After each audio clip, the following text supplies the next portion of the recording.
Hi, I'm Dante, And I'm Tommy.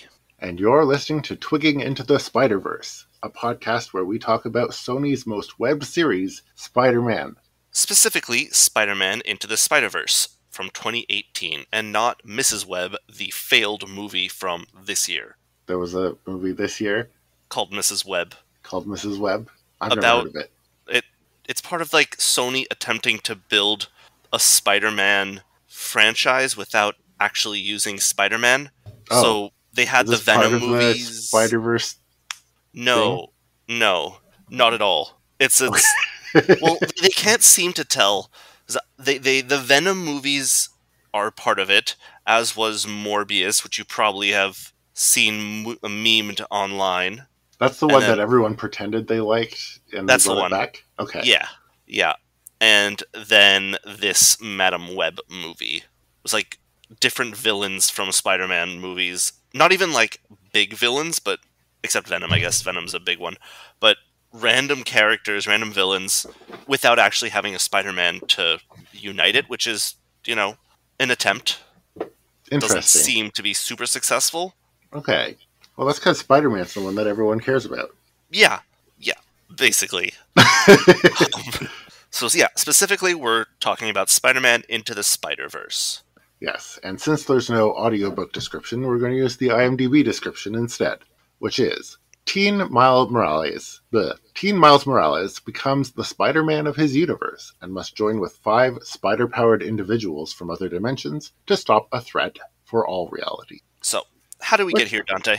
How did we get here? Yes, so I uh, I don't watch a whole lot of movies, and I didn't watch this This was one. a good first movie for you, I think. um, I'd heard of it, obviously, because, I don't live under a complete rock. But you've been telling me to watch it for a long time. Yeah. And when we brought it up on the podcast, a bunch of our listeners also said that I had to watch it. And I was like, okay, fine, I will watch it. And I did a live watch on the Discord, and people seemed to like it. So yeah, thought it would be a good subject for a bonus episode. Cool. So, before we get into it more, how familiar are you with Spider-Man as a character? So I saw a Spider-Man movie a long time ago. There was that trilogy that was popular when we were in high school, Right. and The I Sam saw the Raimi one with Tobey Maguire? I don't know who was in it. Okay. I saw the first one of that. Okay. Um, and I've seen like pictures and memes and stuff. I know who Uncle Ben is, and I've seen like the Green Goblin and Doc Ock, and I know who Venom is, and vaguely probably some other villains. Sure. I know that his spider hand things go flip, and the basic stuff, Okay. but not really more than that going into this. Gotcha. So I had people in the Discord filling me in with details as we went, being like, yes, this character is called the Prowler. This character is that, and this character is that. This one is Doc Ock. I knew who Kingpin was because he was in Daredevil, which I did see. Okay. The movie or the Netflix one? The Netflix one. Okay, with Vincent D'Onofrio No idea as who it the was. Kingpin? Okay. I don't know people's names. Jeez. Gotcha. Right. Yeah. So before we get into it, we should mention that we have both also seen the second movie, Across the Spider-Verse. Yep. And I did a live watch in the Discord of that as well, if anyone check that out. But we're not going to talk about that today.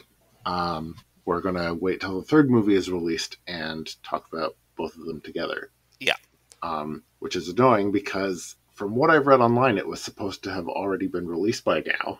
I mean, Is that right? that seemed exceptionally ambitious considering they hadn't really done any of like the animating and recording when the previous one came out. They had done most of the script writing, but that in of itself is doesn't necessarily mean anything, because the writers of this movie and the production of this movie was famously not great for the animators, down to the fact the writers and directors, Lord and Miller, demanding changes to things, and sort of their if I remember correctly, live action improv comedy movies, and they kind of approach animation that same way, which is harder to do on your I'm sure animators. it is. Yeah. Um, so that was a very ambitious release schedule, and not only that, they hit the writer strike Right. sometime last year, whenever that was. Yeah. But supposedly recording has begun, and they've started work on the next movie. Okay. So I'm So assuming it'll it be out will come out eventually. eventually. Gotcha. Yeah. Oh, you know, we going back for a sec. We talked about how familiar I am with Spider-Man. We didn't talk about how familiar you are with Spider-Man because you've seen I this movie before. I have. And what's your background with this franchise? I've seen all three of the Tobey Maguire movies. I also saw the Andrew Garfield ones from the early 2010s and the Tom Holland ones. I've played the PS4 slash PS5 Spider-Man game and the Miles Morales game set in the same universe. And I think I played those or played the Spider-Man game where Miles Morales shows up before Spider-Verse came out, but that I'm not sure if my timeline Mm, mentally is right. Beyond that, as a kid, I remember our public library had like random issues of random series of Spider-Man comics. So I read random bits of sure. it as a child with no context and no connection to the greater Hmm. whatever's going on. Beyond that, um, I've read I've sort of absorbed things by osmosis. Yeah. I knew that, for example, there is the concept of the multiverse in Spider-Man before that, because I knew there were like variants of I mean, it's in the Spider-Man. name. No, but I mean, I knew of its existence before the movie existed, I guess. Oh, 'Cause it's the it's a Spider-Verse concept in the broader lore. Yes, it is. Okay. And all of these various spider characters are, at least in theory, from the comics. I have not read much of that, so I assume the interpretation in the movie is the movie's interpretation, Hmm. and not drawn wholesale from the comics. And I think the existence, and I may be misremembering something. The Spider Verse exists because of extra dimensional vampires that are like hunted down spiders and like drain them of their powers and kill them, and then they recruit or the some Spider-Man recruits all the Spider-Men to go into the interdimensional space to kill the vampires or something like that. But don't quote me on that. That's what I You could just vaguely be making remember. this up for all I know. I might well be, but that is what I have like picked up by Other- osmosis or about or the you've just like concept spoiled a whole series of comics for someone for out there. someone. Yep. Yeah. Speaking of spoilers, I mean, I'm not really sure if we want to avoid Twig spoilers in this since we're not talking about Twig. I feel like we'll try not to talk about spoilery things, but if we can't resist, then we'll just give our usual warning. Yeah. And similarly, I don't think we're going to do any spoilers about the second movie. But if we do, we'll try to warn ahead of time. Yeah, Because there are a few things that, I mean, I can see us, oh, this was done differently in the second movie without that being very spoilery. yeah, maybe. I don't know. We'll see.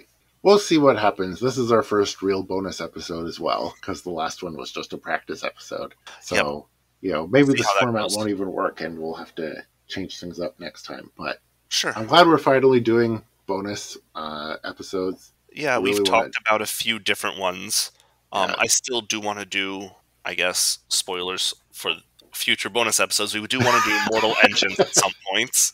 Yes. Um, Yeah, pretty much any sort of vaguely biopunk type story that we've both read and enjoyed.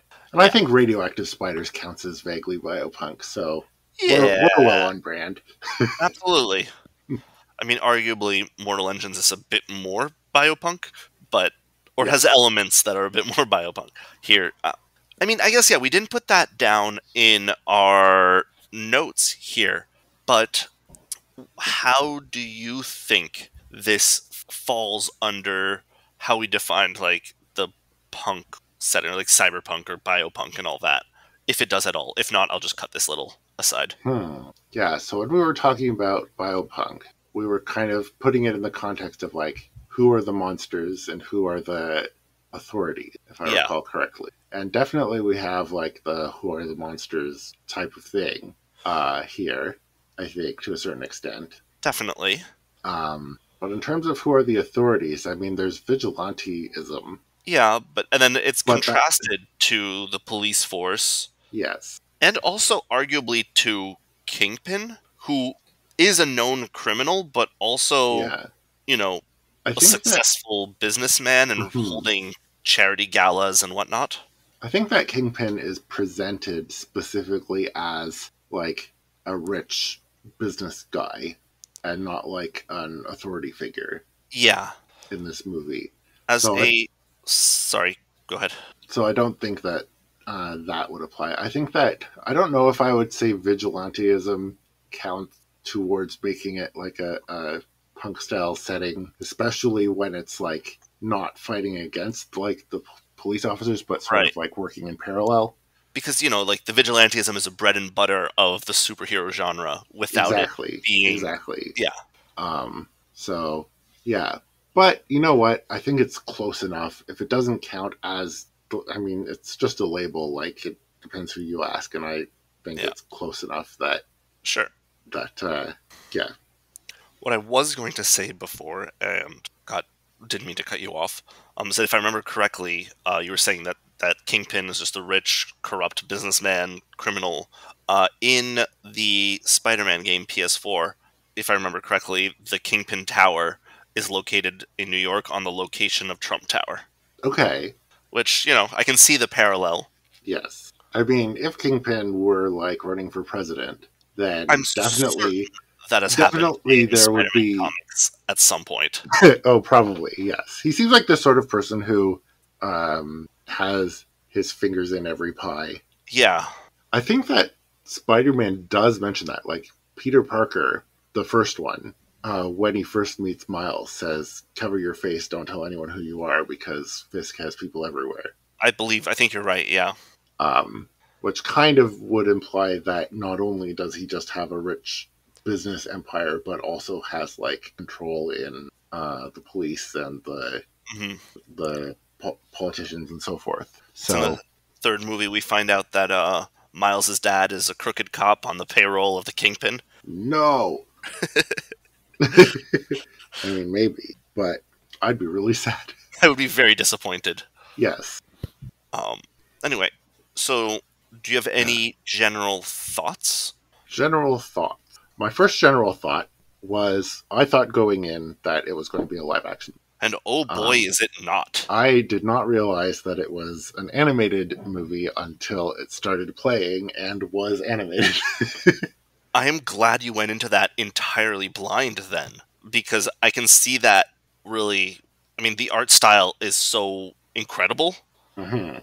that I can see it. Yeah, Yeah. like I don't think like as I've said, I don't watch a whole lot of movies, but I don't think I know of any superhero movies that have that like hand drawn comic strip animation style. Not at all, as far as I can think of. I know some movies have tried to do it afterwards. I haven't seen it, but I know that the most recent Teenage Mutant Ninja Turtles movie sort of tries to use a stylized art style, and but I haven't heard anything about that movie since it came out, so I assume it didn't succeed at doing it well. Okay, Um, and sort of on a different note, I remember the Watchmen movie from 2009. I want to say okay, was live action, but very stylized in comic book ways, like shots constructed as comic book frames and whatnot. But and the yeah, I don't sound think effects and the like. The thing that not. really struck me was like the printing artifacts. Hmm. Like, because I remember as a kid, like, I think my grandparents had a couple of random comic books. I don't even, I think one of them was like the Pink Panther, and one of them was like, I don't know, some property that I've never heard of since. And I remember being like, why are all the colors like offset from each other? Like, Right, it's so cheap looking and like, whatever. And I mean, I was a kid, like, I didn't know about like anything, right. but Like that's clearly a big part of the medium, Yeah, and I've never seen like animation that like emulates it. deliberately emulates it in order Yeah, to like inhabit that medium yeah. in that way. And I Well, I thought that mean, was really cool. the movie, the art does so much heavy lifting in this movie. That's not to say that other parts aren't also great, but the art does so much to convey so much more than I think they do in, or it does in a lot of more classical animation. Hmm. Um, this is a movie that definitely you gain stuff on a rewatch. Yes, I In did terms rewatch it earlier today. Um, right. Mostly, I noticed a bunch of like little details where I was like, "Oh, I didn't realize that." Like, for example, the documentary that they're playing at the Yeah. school at the very beginning. Yep. I'm like, "Oh, That's Liv. that's yeah, that's Liv. She was there right from the start, um, talking about like her parallel dimension theory." Hmm. Yeah, so that was cool. What was I going to say? Oh, about the comic book style. I was thinking, I don't watch a whole lot of anime, but in anime that I have seen, there are often like little bits where they like put like a stylized style, and they'll have like the writing, the sound effects Right. to emulate what is done in the manga. And so I think that that's sort of a common thing that you see in anime, or at least in some types of anime. I don't know. I don't watch much anime either, so Yeah. So like in this, watching it, and it's like Western animation superhero style, but it has those written in sound effects hmm. and like uh, yeah, the effects, the like the big bursts when people are punching each other and whatever. And it's like I haven't seen that before in Western animation, but I think it's pretty similar to some aspects of what I've seen of anime. Well, that kind of brings me to my next point regarding the art and how each of the different. I mean, we see it a lot more in the second movie, but Are you even spoilering it? nope, not at Okay. all. But in the first movie, each of the spiders has their own distinct art style for different definitions of distinct. And as you said, you know, we have Penny, who's the anime Spider-Man, Yes. has the anime versions of that, what you just described, Hmm. as opposed to, you know, the pow and kapows and Yes. bonks that Miles or the others have. Um, well, and just um, and like you know, you see how it even affects like the physics of Miles's world, when you have the cartoon Spider Ham, who is also a real Spider-Man in comics, apparently, uh, Who pulling out. thought that was a good idea? I don't know, but Well, great choice to have him voiced by uh-huh. John Mulaney, Okay, who's I do recognize that name. yeah, a stand-up comedian who was Yes, I think much bigger 5, 6, 7 years ago than I yes. don't know much. I think COVID probably was not great for stand-up comedians' careers. I don't know. I don't know, but yeah, he was big back then. I remember reading an art interview about or with him says that he was sort of not told what this movie was about, and then asked in to like come in and improvise a bunch, and then improvised a bunch of stuff that was entirely inappropriate for a children's movie. Um, like we can't use any of that, but that was great. Do you want the job? That's really funny. Um, Um, and similar to the art, I again something the second movie does more, but is also present here is how the art, or sorry, the sound direction is different for the different spiders, in a way that's bigger than just having a distinct leitmotif. Interesting, because I was kind of trying to listen for that, and I didn't notice it be that pronounced. Well, I mean, at its most basic, it's like the kind of instrumentation used for the particular Spider-Man. I think. Well, Gwen especially is Yes, defined by like that's the true. yeah, Gwen is very much like rock music, whereas yeah, Miles is very hip hop. yeah, and I think if I remember correctly, Peter B. Parker is like classical like superhero music, movie music. Um, Yeah, okay, I can see that. There was enough of that kind of mixed in throughout that I didn't really notice it, but sure. that's very And I don't. It's been, I guess, too long since I've actually seen it, but I remembered looking for it last time I watched it because I knew we were doing this episode, but mhm. didn't write it down and kind of forgot. But I feel like the other spiders have specific. Well, obviously, Spider Ham has all the cartoon sound effects and Yes. whatnot that go along with the thing. Yeah. But It's I like I think, kind of would have expected sort of cat attack. no worries. I kind of would have expected like more of like the jazzy type stuff for like Spider-Man Noir, Sure. um, which I didn't notice. Yeah. Well, I think. Um, Go ahead. Sorry, I didn't mean to cut you off. no, that was the end of the thought. Okay. And I think part of it is that the the movie gets crowded. Yeah, Which I did doesn't. notice it's a very tight Yeah. movie. Like Um. everything is really tightly woven together. Yeah, and it feels like the three later Spider-Men don't have as much time to develop Hmm. their own characters, or for us to see the characters because they're there for the climax, and that's about it.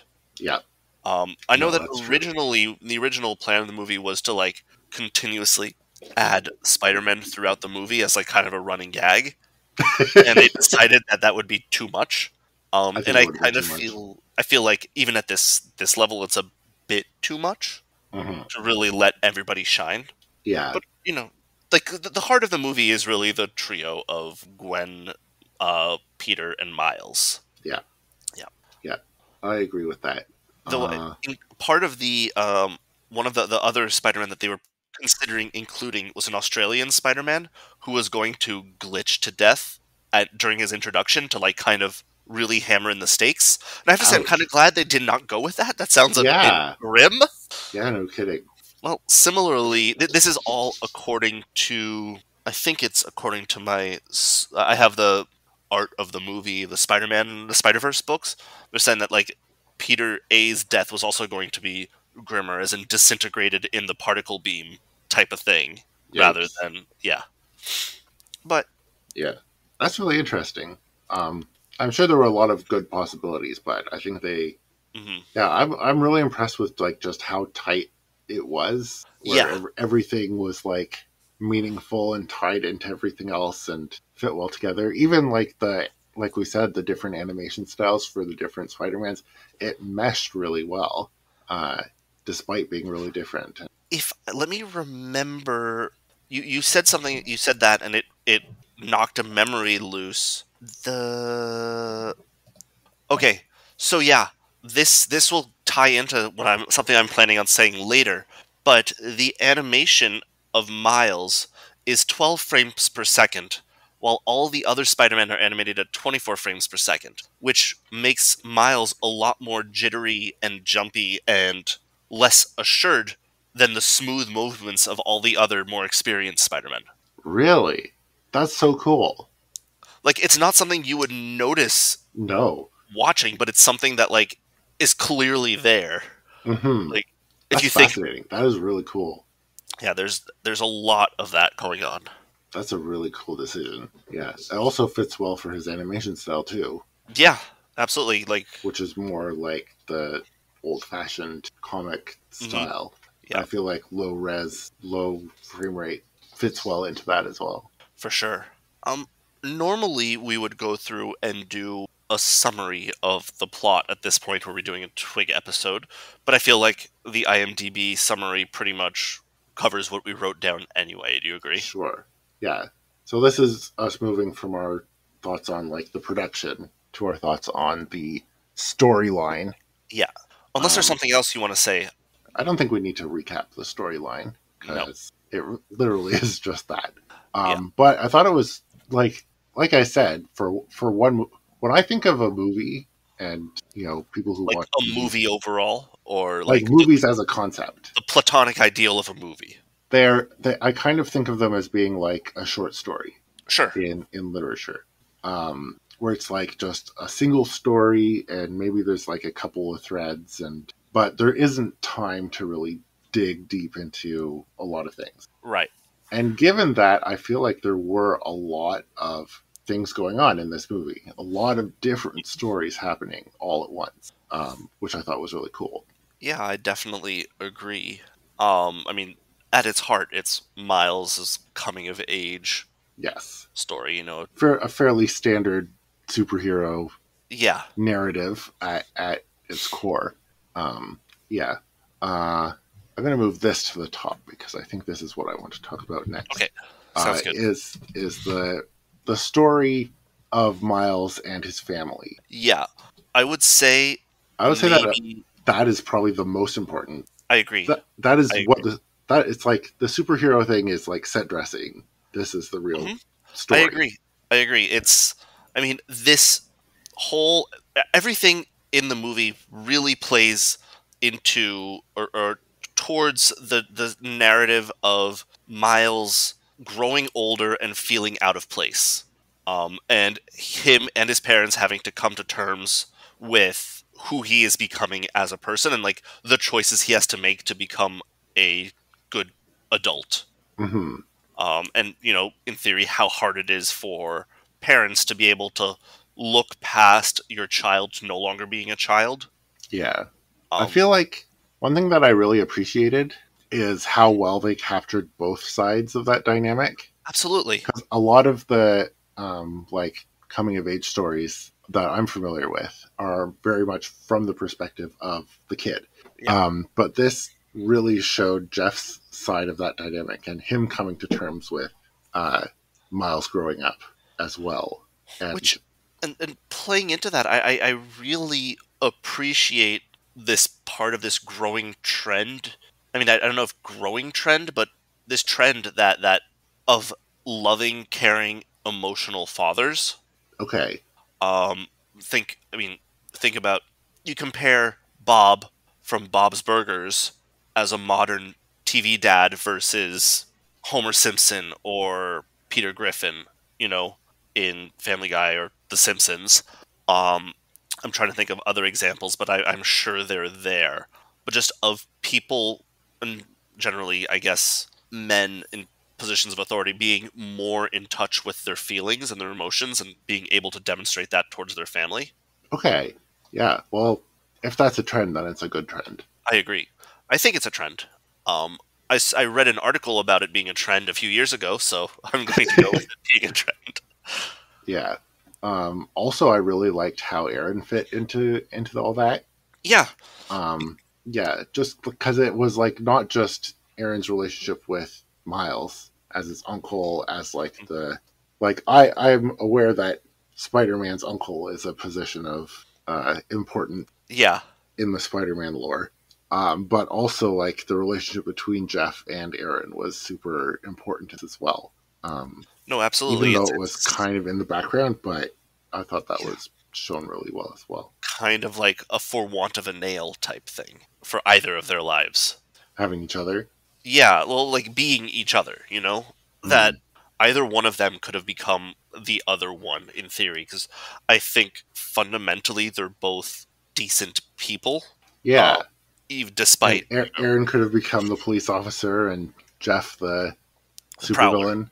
Yeah, were things slightly different, had presumably, because I think that Uncle Aaron says that Jeff met uh, Rio and kind of got himself on the straight and narrow.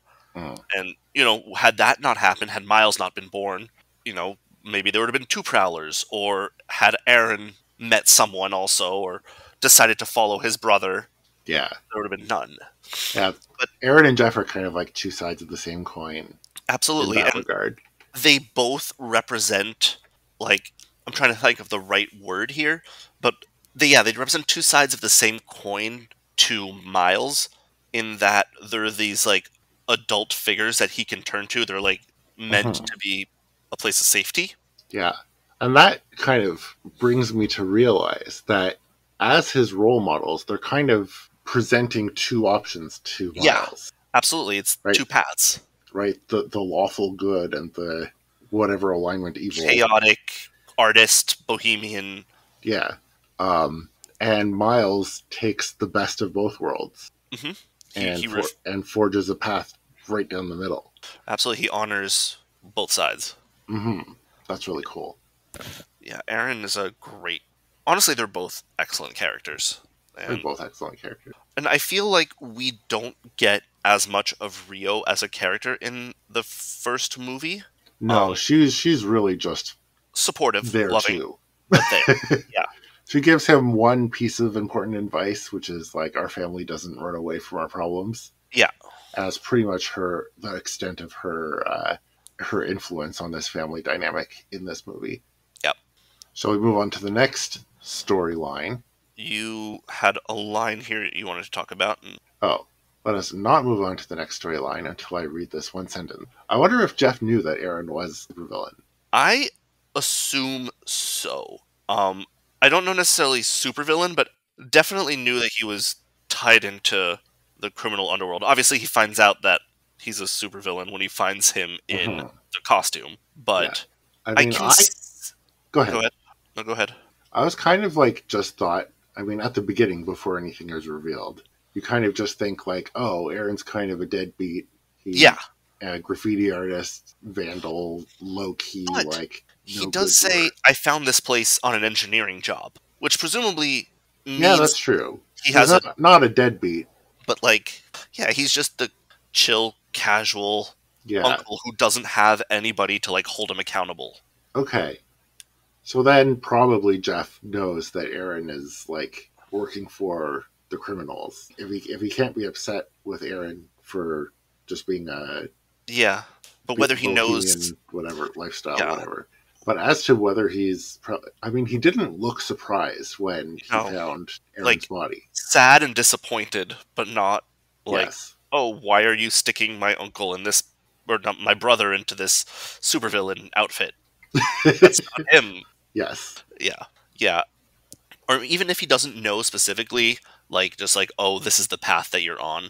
And eventually it'll lead you there. Because a lot of villains in Spider-Man are like science-y people who develop it's tools of some kind. Yeah.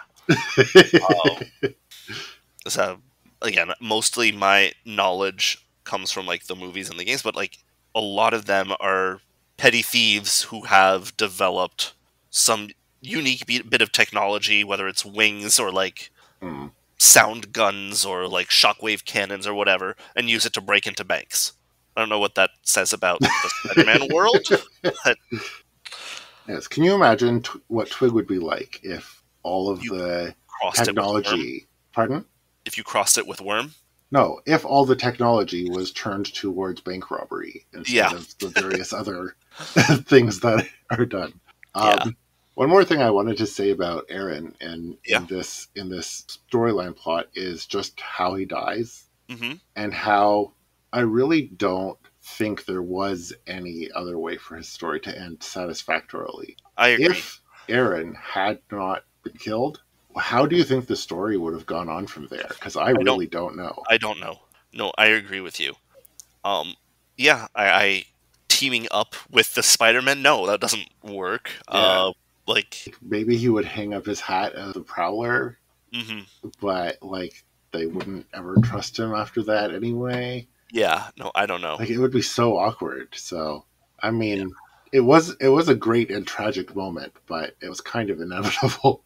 Well, I agree. I think, and for the narrative itself, Miles had to have his quote-unquote Uncle Ben moment, and also get his version of the like, with great power comes great responsibilities. Like you're a good kid, maybe the best of us, or something like. No, that was not him. That was not Aaron that said that. That was Peter, right? That was Jeff. That was Jeff that says. No, Aaron said you're the best of us. Okay. And then Jeff said, like, anything that you could do, you'll be great. Anyway, we'll get into that a bit later on. Let's go on to the next plot item, which is the Kingpin Collider plot. Which is also a family plot, if you think about it. Yeah. It was really cool how... I just thought it was so cool how well it, like, mirrored Miles' story. Almost as if it was written that way. The contrasting of his family to the other family. Miles like doing like when Aaron was teaching him like the hey thing at the Yeah, beginning, and then he defeats Kingpin with that at the end. How Kingpin's like story of evil begins with Spider-Man and ends with Spider-Man. Spider-Man again. Yeah. Like it was really like so satisfying how well it tied back on itself. I did Um, not. You've put in the notes here something that I don't think that I caught on to when watching it, however many times I've watched it. That all the Kingpin's alternate families coming through the portal just in time to see Kingpin do what drove this reality's original family away in the first place. oh yeah, I thought that was the whole point. No, it absolutely is, and I can't believe I did not pick up on that bit Yeah, of it. I thought that was such a great Yeah. story point, and like having See, I thought they were just utterly terrified of being dragged out of their own home reality into oh this, but no, yeah, yours makes absolutely more sense. no, like the whole thing, like the whole picture of Kingpin and how his whole story is like I did a bad thing to Spider-Man, and that drove my family away, and so I'm going to do a bad thing to Spider-Man and drive my whole family away. Yeah, no, you're absolutely right. And I just loved how his whole like villain arc turned around to bite him in the behind, and it was extremely satisfying. Yeah, no, I agree. In terms of like the sci-fi plot to like build the big collider and unite the universes and blah blah blah, I felt like all of that there wasn't really much to say because it was just like It's set piece. set piece, similar to like all of the fighting, like such cool action sequences. Yeah, Doc Ock being run over by a truck was awesome. Like so many good pieces, but it was really just like cool action pieces. I don't think that the deep story points would have been any different without them. no, I agree. There's only one part that I think is really important to that. Um, and that's when when Miles uses at the end when he has the Uber or whatever, um, and he takes it from Peter B. Parker and then does this whole move. So so first like, oh, you got to watch the hands thing. He steals it Yep. from us, and then does this move that like gets him up to the top, and they're like, oh, I didn't teach him that, and you definitely didn't teach him that. The person who taught him that is Peter A. Parker, the one who dies, who does that same move, that same sequence of like flips and grabbing onto the spinning collider thing to get to the rooftop Okay. right before he dies. So he Yeah, did I teach should him. have seen that. I should have seen that. But in that case, I thought they were just being like, "Oh, Miles is teaching himself stuff and Yeah, learning on his own." But no, that is way cooler. sure. Miles, or sorry, he promised to teach Miles, and he did. Yes. Uh, Do you have anything more to say on the Collider plot? no, I don't think so. No. We have the origin story plot, which is Yeah.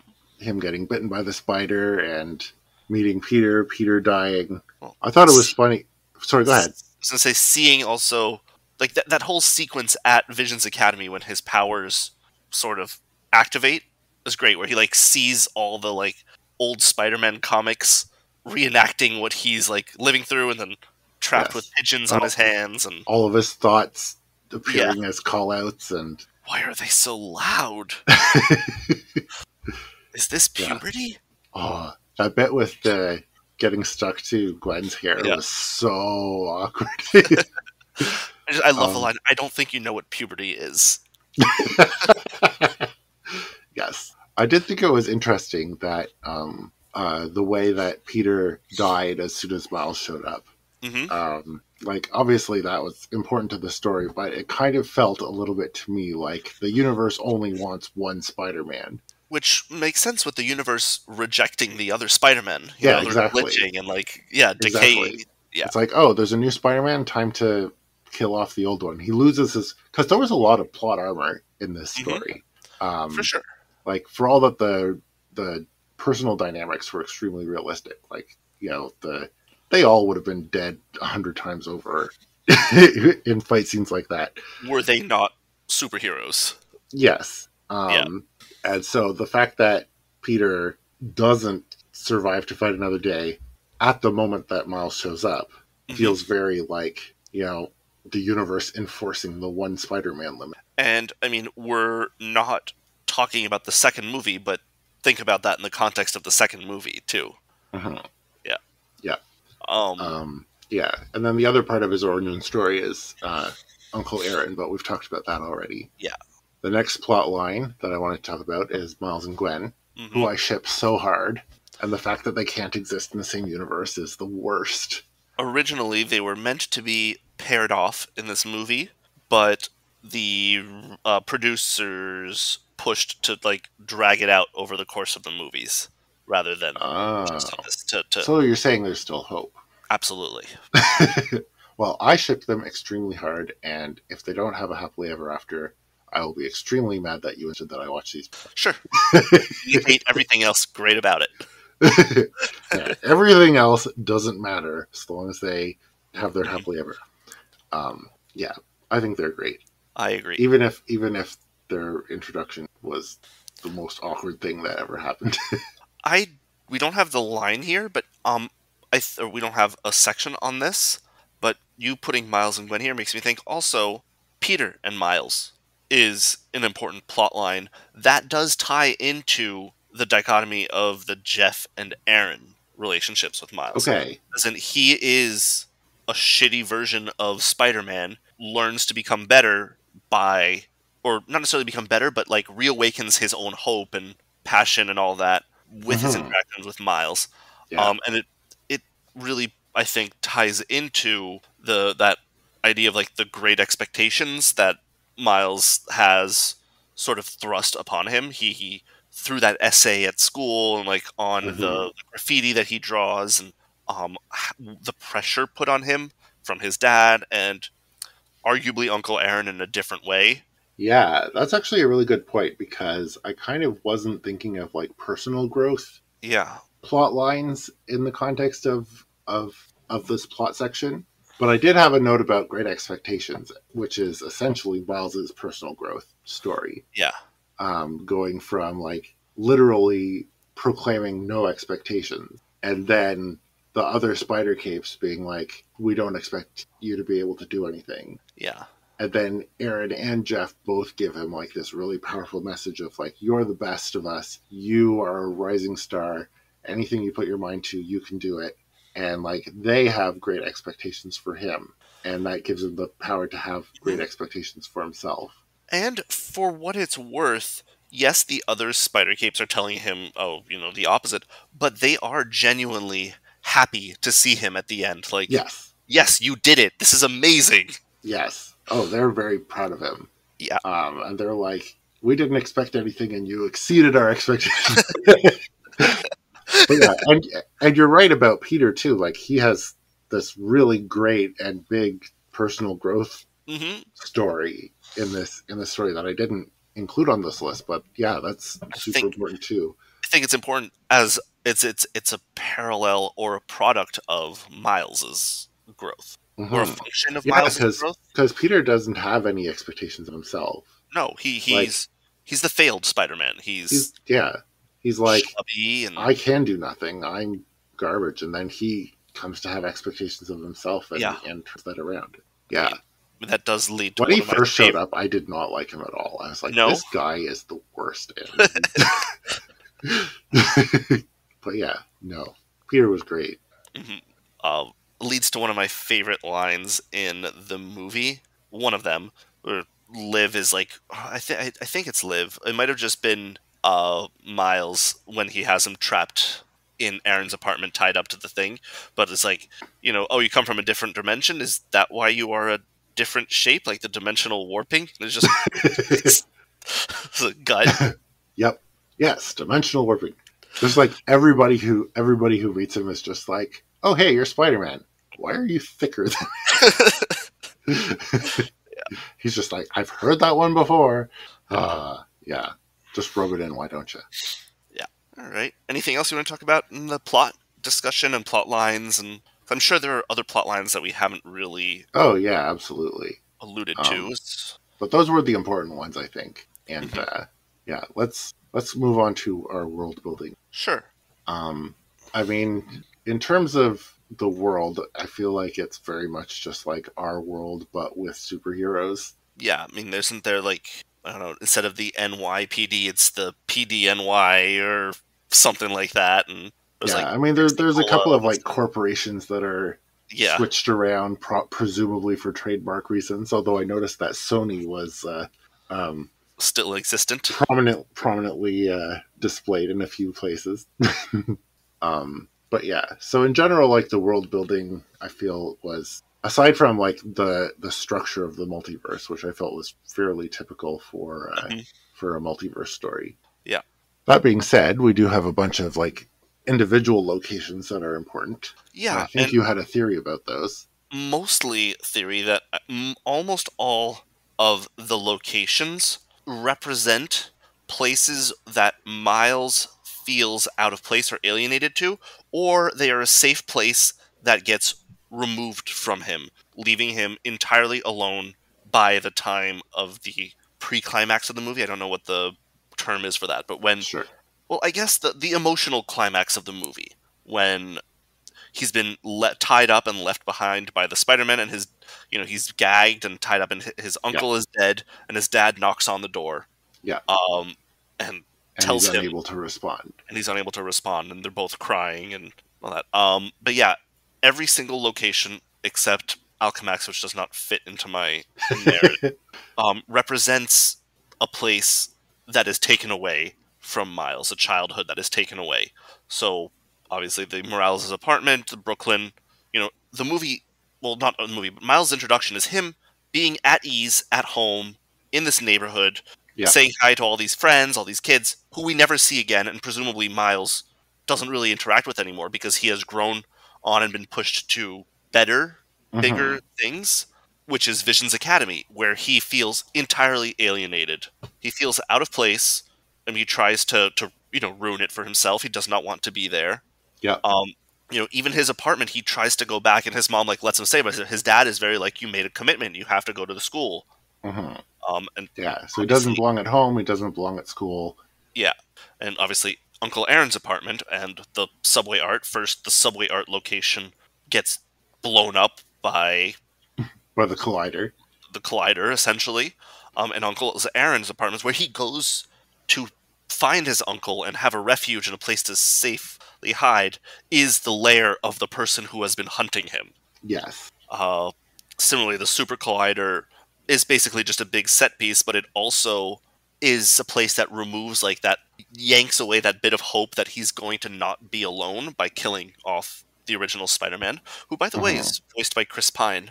I don't know who that is. uh he's a one of the Pretty Boy Chris's actors. He's Captain Kirk in the new, or the not no longer new movies, Okay. but the Oh, J.J. it's the guy Abrams. who did Mario in No, the that's Mario Chris movie. Pratt, Oh, I didn't realize there were two one of the different other Chris's, and then Chris Evans, who is also a Chris. But yeah, uh, yeah, the Super Collider is a place that, where Spider-Man dies, and Yeah. then the Spider Lair, which is a place that's like ostensibly a safe haven for him as Spider-Man, gets taken away from him by all the other Spider-Men beating into him and telling him he's not ready. Yeah. And then all the bad guys showing up and smashing the house to bits. All that too, yes. Um, and yeah, so again, systematically removing every place that feels like it should be a haven, Hmm. pushing him forward on this journey of growth. Yeah. Forcing him to make a new home in his Yeah, new reality. yeah. That's a Um, really cool theory. I like that a lot. the only location that doesn't really fit into that structure is the research facility, the Alchemax research facility. But it serves as a set piece to introduce Gwen to Miles, really. Yeah. And that was never a safe place for him anyway, No, so. no. It's, yeah, him getting the ropes from Peter, or learning the ropes, not getting the ropes, learning the ropes from Peter, Mhm. and getting things going. I mean, I guess we should have talked about it a little bit, but that bus ride with Gwen and Miles, where they're just like chilling, is really sweet. Yeah. I also liked the bus ride with Peter and Miles, where Miles was like, "You're going to Yeah, take me on a swing," and Peter is like, "We're taking the bus." yeah. Um, one of my one of the Oh, things. another very important location Yeah, was the burger joint absolutely. that shut He's down in Peter's universe. for health code violations or something like If that. it was health code violations, then it's probably a restaurant that features prominently in another Spider-Verse story or Marvel story somewhere. Maybe, yeah. It's Fugly Bob's here.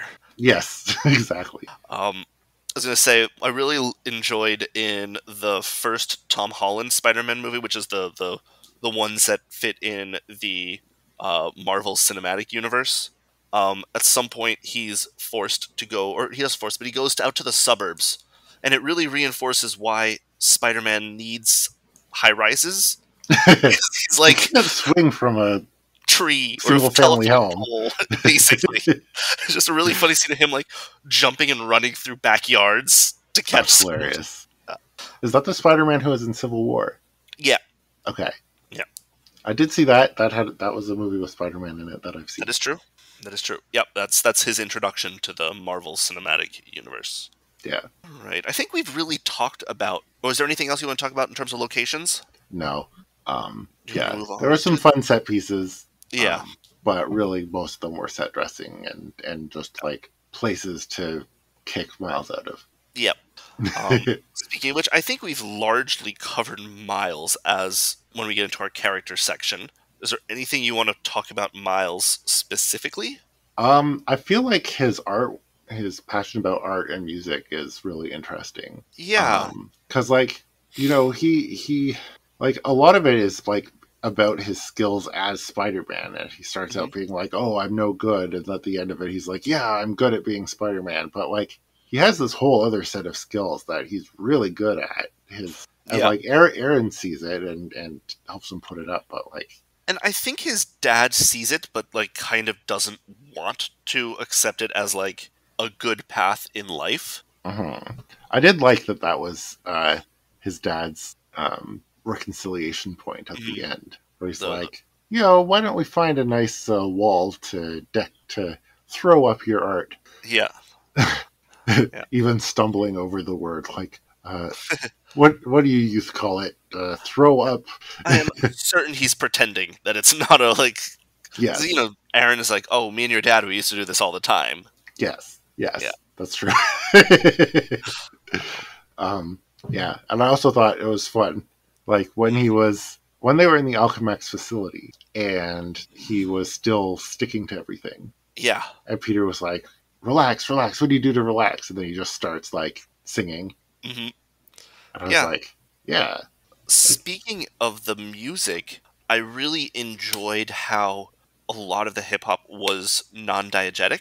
yeah, Like it's Miles playing it on his headphones. mhm.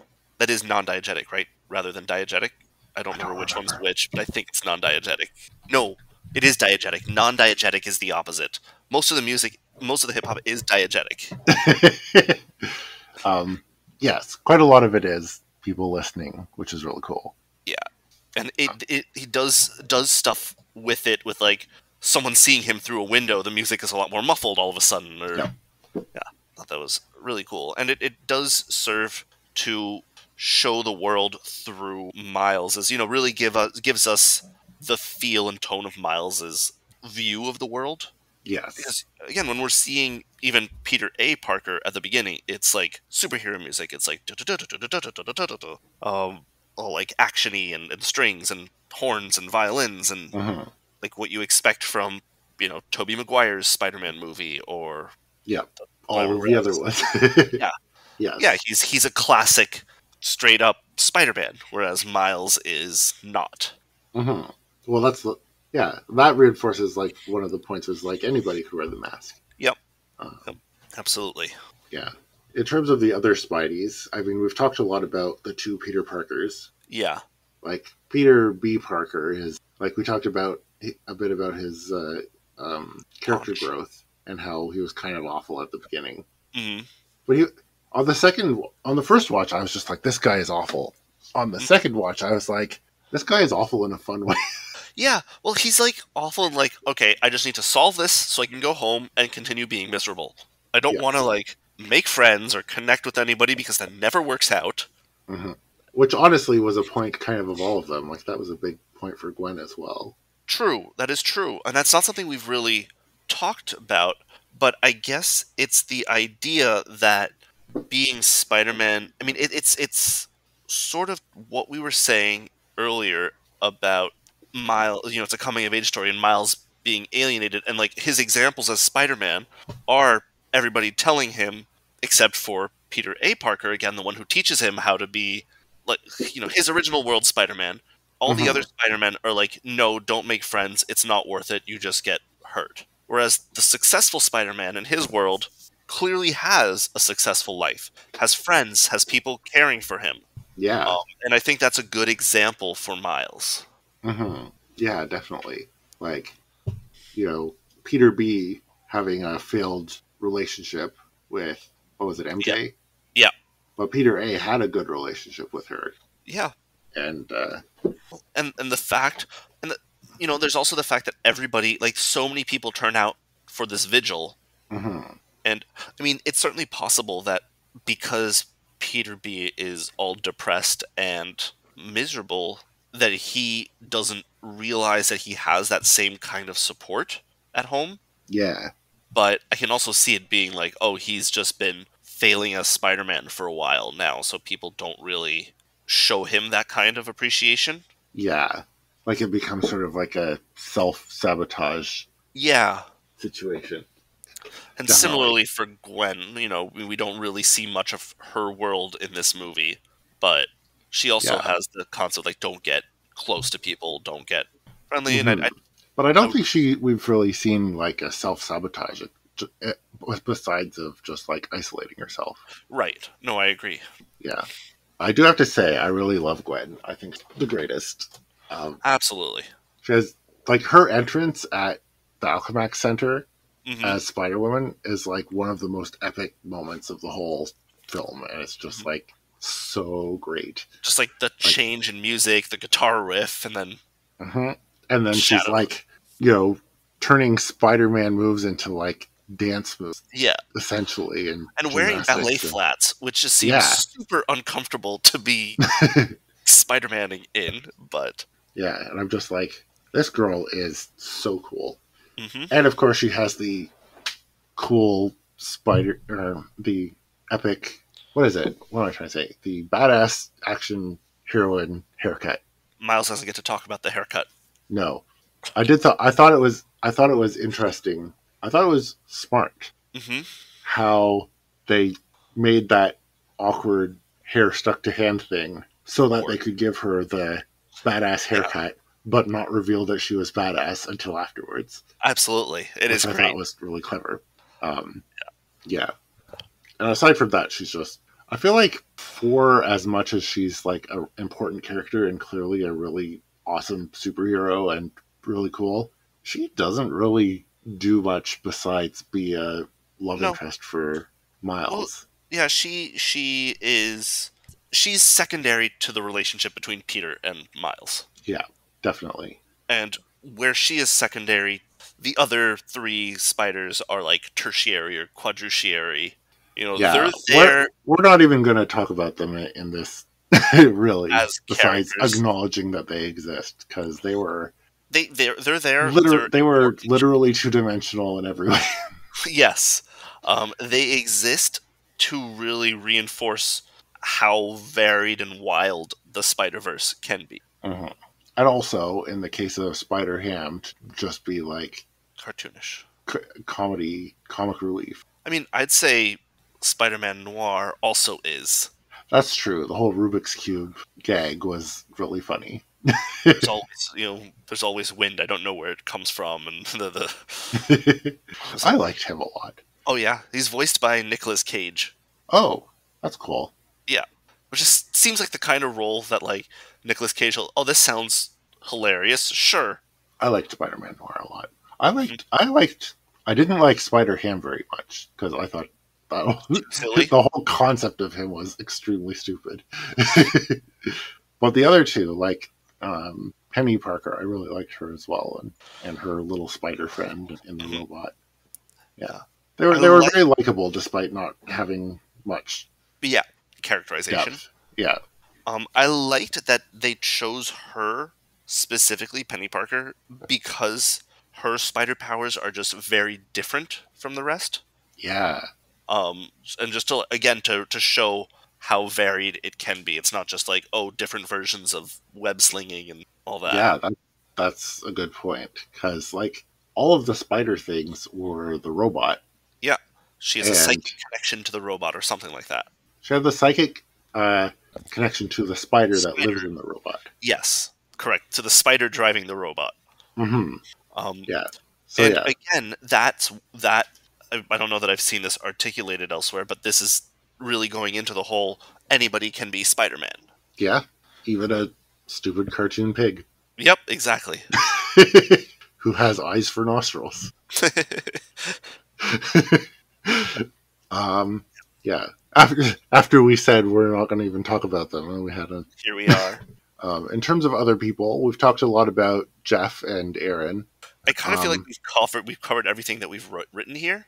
well, we have a lot, but I just wanted to also just kind of really bring out that Jeff, aside from his like relationship with Miles, just as a guy, he's like both of them are actually really decent guys. I Hmm. think, aside I from think so. Aaron's choices to be a supervillain, he seems like he cares about his family, and he is, Yeah, he's pretty genuine. He like the mask comes off, and he's like, honestly, I just wanted you to look up to me, sort of thing. yeah. It's And like Jeff in particular, like, I feel like even though as a dad he's kind of an antagonist for Miles because it's a coming of age story, yeah, I just thought he was such a like he's the kind of dad I would aspire to be if absolutely. I were a dad. Like, He's an antagonist purely because of the narrative structure, not because he's not, for pale spoilers, he's not Verona's dad or something, who is an antagonist and a shitty person.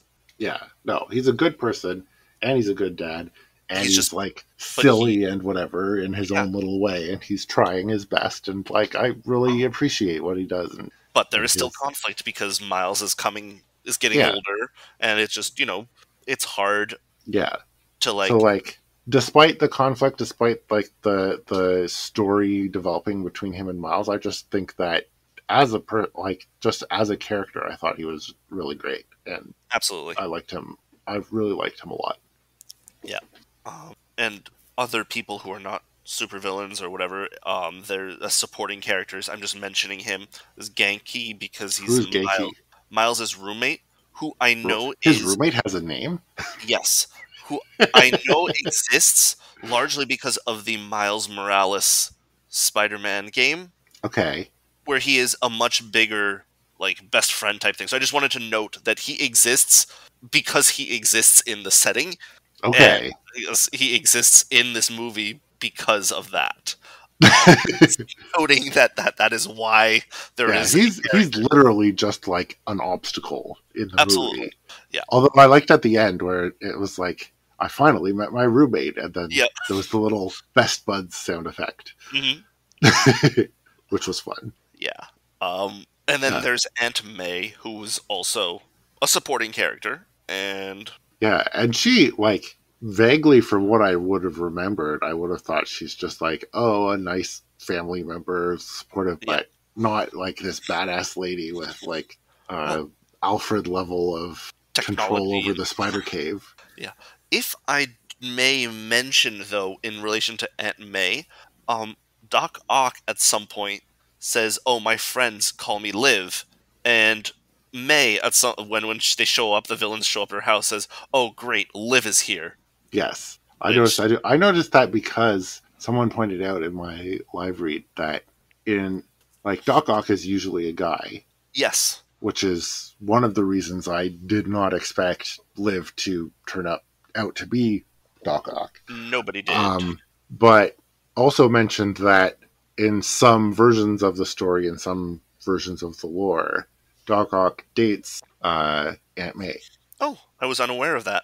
So I feel like, especially considering like using a familiar name, but also an Yeah, unpleasant version of it, like I wonder if there is a sort of romantic backstory between that would be fascinating. those two. Anyway, I Like, just that one line tells you there's a whole story there Oh that yeah. Oh yeah. needs to be told. Absolutely.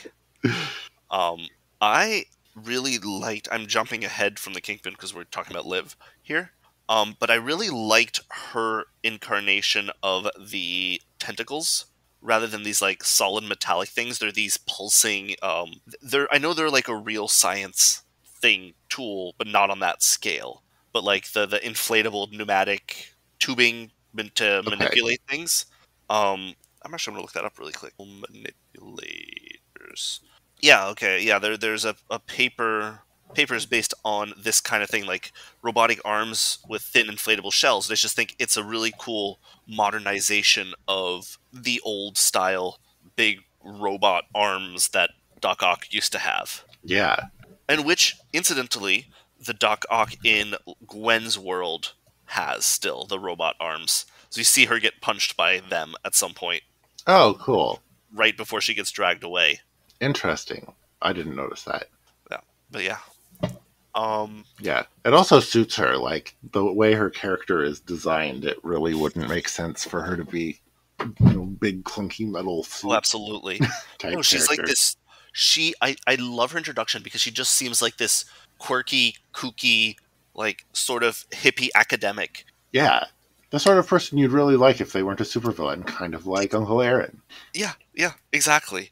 Absolutely. I'm sure there's a story out there where she is presented in a much more positive light. So I Hmm. feel like her motivation in this is this one that is entirely uncaring of like the human element Yep. and cares entirely about the science. Yep. And is willing to do anything for the science, which is why she signs up with the Kingpin, and which is why, of course, why Aunt May breaks up with her. Um, yeah, but She would fit in right. She would fit right in at the academy. absolutely. And yeah, we'd be In terms of remiss other villains, not to talk about the Kingpin. yes, we talked a lot about his story, but in terms of his character design, I think we'd be remiss not to mention that we thought he looked a bit like how we imagined the Gorger and Twig. Yep, that's basically it. But yes, that's that. I Um, did like his design a lot. It was very. absolutely. It was really. What's the word? Like imposing and scary at the same time. I see your cat keeps pulling at your wires. Yep. Um, I was something I don't know that I've seen anywhere, but and I wonder if you have a thought on this. What do you make of him constantly walking around clicking that pen, if anything? I thought it was just like a nervous thing, and it showed that he was like really like, despite he wasn't like, look at me, I'm the big rich guy, and I'm just kind of like laid back and letting my mooks do everything for me. It's like, no, he's invested. He Right. And is, less in control than he's trying to present himself? yes, or certainly less in control than he wants to be. Sure. Yeah. And the fact that he's trying and failing to get his family back is certainly a big part of that. Hmm. But like, you feel it definitely shows him as a guy who like has a lot weighing on his mind. Absolutely. Well, I mean, what was his line? And actually, that like you said, so much of this movie ties so tightly together. When Hmm. he tells to Peter like, oh, he's like, it's not worth it. There's not enough money in the world to make it worth it. And he's like, well, not everything is about money, which is presumably not something that Spider-Man has ever heard Kingpin say before. Certainly Um, not something you would expect a rich magnate to say. yeah, but it also then ties directly to Uncle Aaron. Not killing Miles. Hmm. It's like, yeah, if it was just money, if he was a sociopathic supervillain, whatever, it's a job. Whereas, you know, some things are not worth it. Yep, absolutely. Um, I pulled Tombstone out separately from the rest of them simply because he seems to be the Kingpin's. I don't really have anything special to say, but just wanted to Is note that that the Frankenstein-looking guy? yeah, exactly. Did you I bring him pulled up him out. because of his connection to Wollstonecraft and Stitched? Not quite. I brought him up because specifically first because he is separate from the others by always being with the Kingpin. Okay. But if I do remember his story, he is kind of Twiggish, in that, I mean, he looks it. yeah, and I think his story is that he was grafted on with like some skin parasite thing that makes him, or some chemical that makes him functionally immortal, Okay. which I guess is why he looks like a 1920s mobster in this. Been around Yes. since then. Yep. Yeah, and then there are a few other villains. I won't remember the others. There's what? I think the Scorpion was the Yep, other you're right. important one there. Yeah, But like all he did was add some extra muscle and speak in and kill the Spanish. robot. Yeah.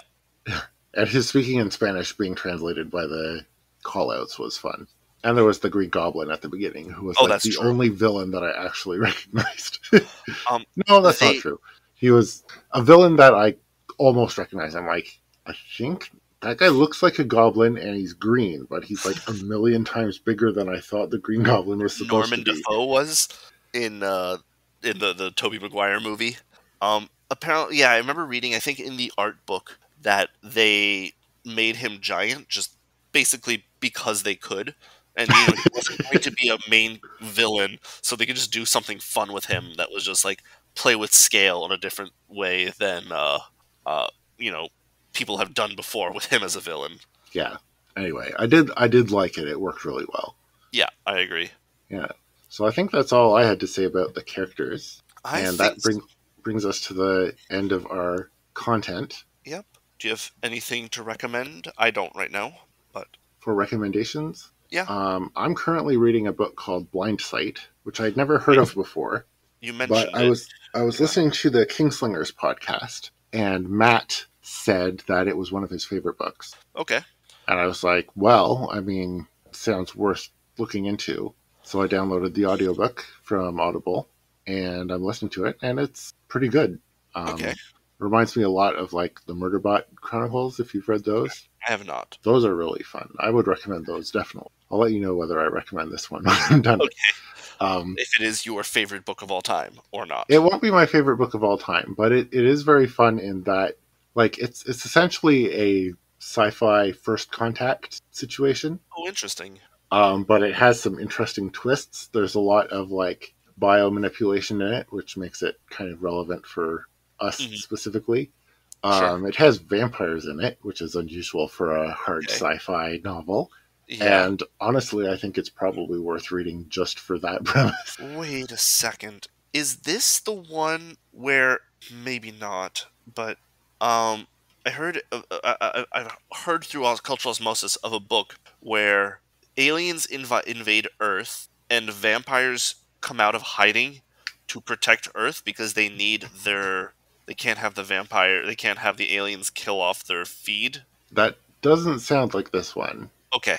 It doesn't ring a bell either. So Okay. I just that does sound like a good book, though. It was not a good book. It was absolutely horrible.